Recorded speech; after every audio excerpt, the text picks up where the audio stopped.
this is Quill at Curious Curio Conjurations in downtown Medford, Wisconsin.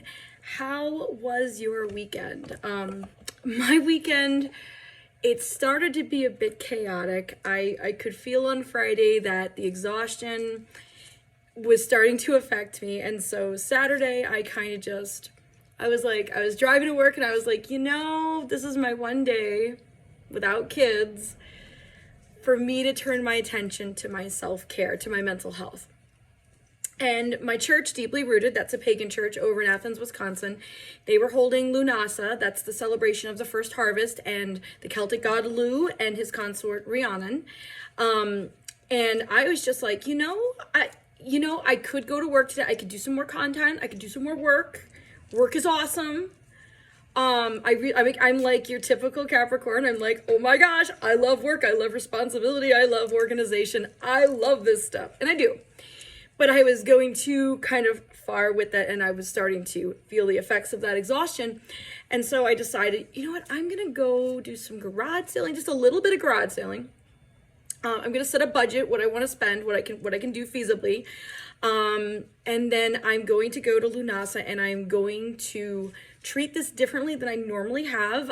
In the past, I would go to an event and I would pour my energy into other people. And that was great. I'm clergy. That's what I'm supposed to do. I'm a priestess. That's my community. So when I go to Deeply Rooted, I try to be as present for other people as possible, supportive, and also trying to be mindful of the things that they say that are going on. And so if they do need help, I open the door and say, hey, if you do need something, I'm here. If you don't, I'll just walk away. That's kind of the idea of being clergy, pagan clergy anyway, at Deeply Rooted. But I went this time and I went out into the woods and I sat under Grandmother Apple, she's a 120-year-old apple tree. She still makes fruit. She's absolutely beautiful. Deeply Rooted is this 200-acre pagan sanctuary. It's amazing.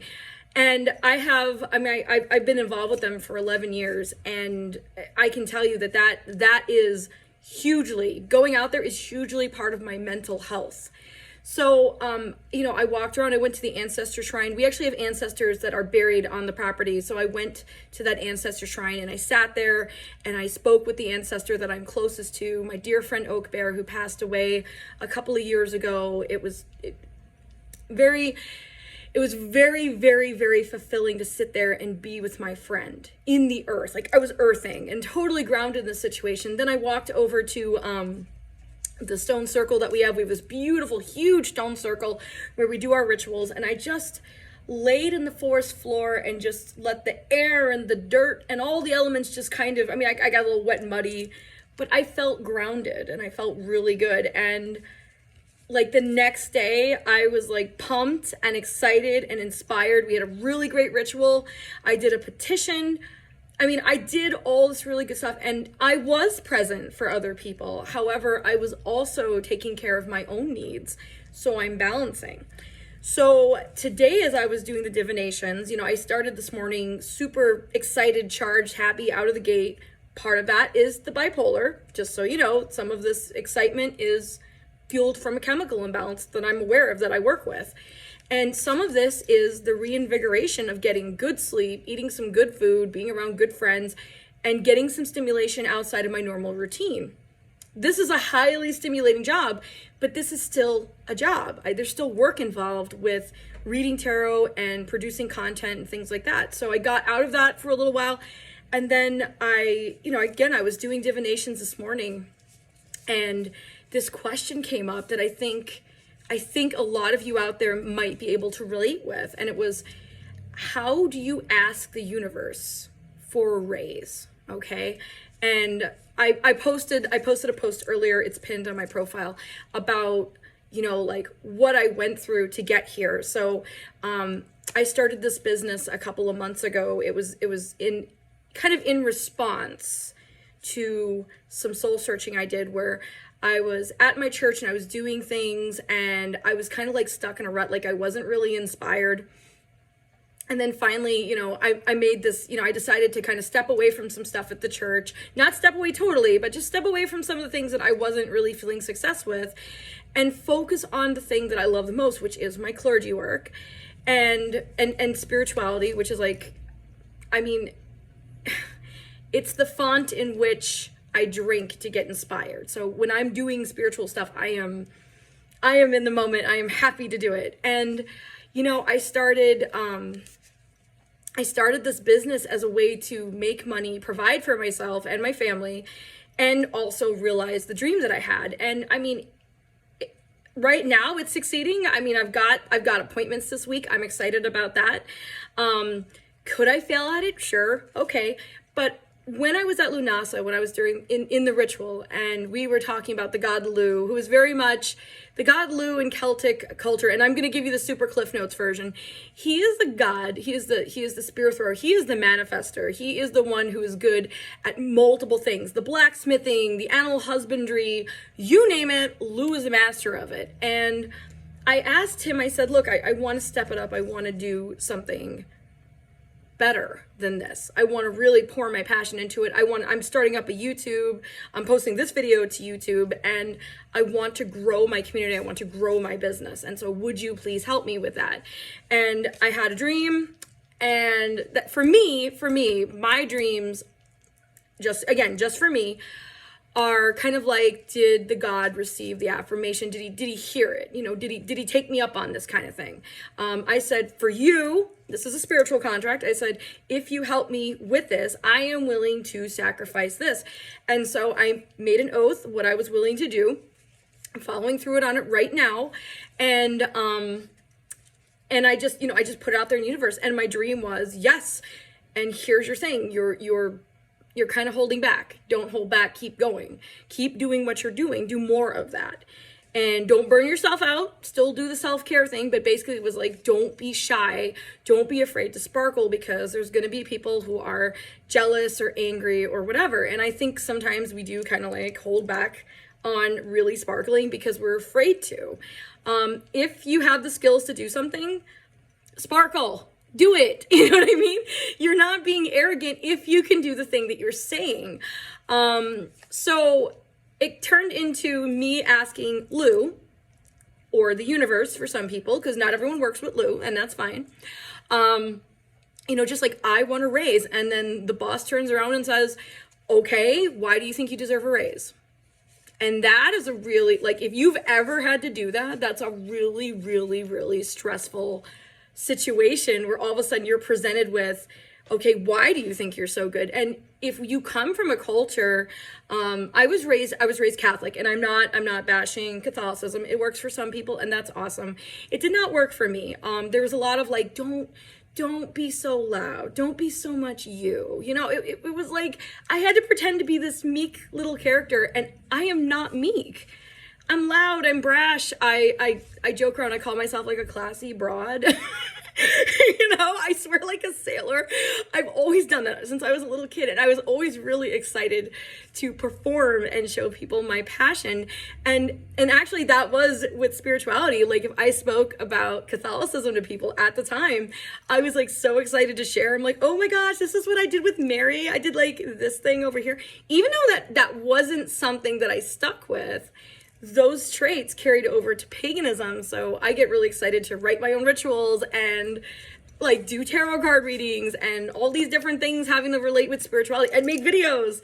And so the message was, I'll give you the raise, but I'm asking you not to be so inside yourself, to be so shy. And I'm working on that. That's why making these videos it's a sacrifice, because I'm sacrificing my ego. I had this perception. I'm like, oh man, people are going to think I'm unattractive. They're going to think I'm crazy. They're going to think I'm stupid. And some people might, and maybe I am. I mean, like, okay, but I'm not doing these videos for people who think those things. I'm doing these videos for myself, and also for you guys who are interested in learning more. So asking for the raise is, that's the important part. It's like, how do you do that? And some people came back with, okay, and this is totally valid to ask these questions. I want you guys to challenge what I'm saying because I don't have all the answers. I am in a place of learning just alongside you guys, only I've been working at doing magic and trying to manifest things consistently for about 24 years with super massive, horrendous failures and also successes. Lots of successes too. And I've kind of written that stuff down and I've been like, okay, now I want to share this with everyone. So someone's like, man, how do you do that? And so I'll give you kind of an example of like how I did that. I think it's a little easier to say than it was to like type back to everybody. When I was 15, my dad passed away. And I lived down in Florida. We lived in a really nice area, but it was outside of our means. And when my dad passed away, tons of medical bills. I mean, we had absolutely nothing. That house was like going to be in foreclosure soon. I also lived in a really unhealthy, toxic, abusive environment. The parent that I had was not a parent to me. And so I left home at 15 years old. The first job that I had, I actually quit school. 4.0 GPA. I quit school because I couldn't stay at home. I couldn't do both. I could not work a job and put the effort I was putting into in school. And I went through dropout prevention. I mean, they tried to save me. They tried to save me, but I was not in a situation where that system was going to save me. And it's unfortunate, but it just didn't work out. I needed to get out of that home. I needed to protect myself. So I got this job at a retirement community as a waitress. And I will tell you right now, I am a person that has no business being a waitress. I have so much respect for food service people, for retail people, because, well, I've been a retail person, but when I was in food service, I sucked at it. I literally spilled a pitcher of water on an elderly gentleman. It was an accident. I did not mean to, but he wanted ice. He wanted water with no ice, and you're supposed to like tip the pitcher. And I tipped the pitcher, and it went all over him. And he was not the nicest gentleman, but he starts screaming at me. His wife is laughing. She's like, "You deserve that." But that was like me in food service, and that was the defining moment. When I went back to, I had an apartment at the time. It was a cruddy one behind a gas station. I mean, I was living in a really scary area and I was just feeling defeated. I was like, I thought that when you moved out and you got a job, that was like, all of a sudden all these doors would open up, and they didn't. And so I said to myself, okay, what could I do? Now, I have been working on computers my entire life. It was one of my hobbies growing up. My dad was an engineer. We always had a computer, but believe it or not, my dad was also a huge workaholic. He did give me a computer, and I consistently broke it over and over again until my dad turned around and he said, okay, now you fix it. My dad wasn't being mean, but my dad wanted me to understand that, cause and effect, you break it, you need to fix it. And I did. I learned how to fix the computer on my own. There was no internet, there was no Google. I literally just tried and failed over and over until I succeeded. So I'm thinking to myself, okay, this is 1999, early 2000 that I'm living on my own and in my department, depressed because I suck at a wait staff. And I thought to myself, what if I approach them about being an IT person? I am a high school dropout. I have no experience. I have no college, and all they know me as this really, really crappy waitress. I mean, everyone knew it. But I went the next day to the board, the person who was the executive director of the retirement community, and I said to her, is it okay if I request, just request some of your time? And she said, yeah, sure. What do you got on your mind? She was thinking I was going to be complaining about the wait staff because there was a ton of drama back in that kitchen. And I wasn't. I was like, I was just curious if you had anybody to do IT work for you. And at the time, she's like, again, think about the time period. This is the Y2K time period. Some of you may not remember this. There was no such thing really at that point, not majorly all around of IT departments. So I'm like, oh, well, do you need someone to fix your computers? Because I know how. I've had a computer since I was 4.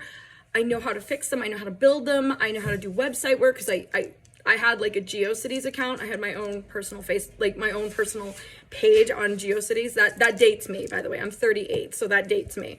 I had an AOL homepage, and I went on there and I did stuff, and the lady's like, oh my gosh, how old are you? And I was like, 15. And she's like, okay, well, we don't have an IT position because, again, this wasn't part of society, but we do have a marketing job, like a marketing assistant, so a leasing agent. So basically I would be walking around after this marketing director, and I would be helping her out and getting people to rent places in this retirement community. And she told me the pay rate, and it was way more than I was making as a waitress. And it wasn't what I came in for, but she's like, oh, you can also fix computers, which they kind of got me to do 2 jobs for the price of 1, but I wasn't complaining. It helped me. I asked the universe for a raise. I was trying to think outside the box. The universe was like, okay, you want a raise? Here's an opportunity. At that point, I could have said, well, I don't know anything about marketing. I don't even want to learn. And said no, I would have still been a waitress and possibly fired because, again, I just stunk at it. And I took that, and it enriched my life. It was better. And so as I got older, I kind of started to accept my circumstances, be like, man, I can't do anything better than this. I have 5 kids. I'm just going to stay home during the summer and be depressed. I'm just going to accept that as part of my life. I'm not getting, where I want to be in my community. I want to deepen my knowledge and deepen my connection to spirituality. And I feel like I'm just kind of spinning my wheels here. Like, what am I really doing? And then I asked the universe for a raise, and I had a friend come up to me and say, hey, do you want to set up a little tarot card shop in our office? And they never asked for any rent. I do pay them rent. And this friend let me set up this business inside here. And so that's how I got here. That's how I asked the universe for a raise. It wasn't what I thought it was going to be, but I took the opportunity. And so that's my divination for the day. I feel like someone really needs to hear that you're not stuck. There is a decision. There's a choice to make. And it may not be the opportunity that you had in your mind, but it can get you to where your end point. If I have this, I want this. If I have this really cool job somewhere, then I'll be able to afford a home. I'm just giving you an example.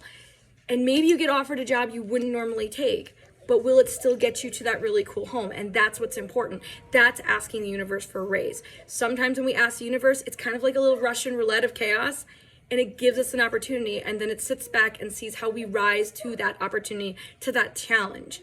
So thank you for listening to, I know this was a long video, but it's going on YouTube.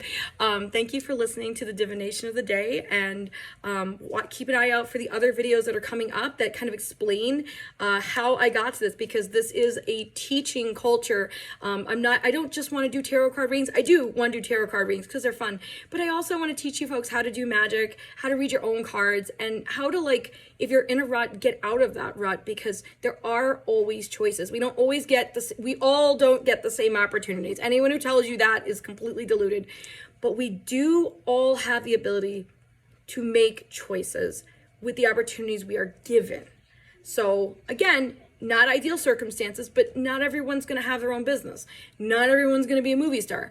That's not how the universe works. The universe works balancing itself. So there has to be people doing all sorts of different things to kind of turn the wheels along. So thank you again for watching. Thank you for liking, subscribing, sharing. I really appreciate it. And you guys have a great day.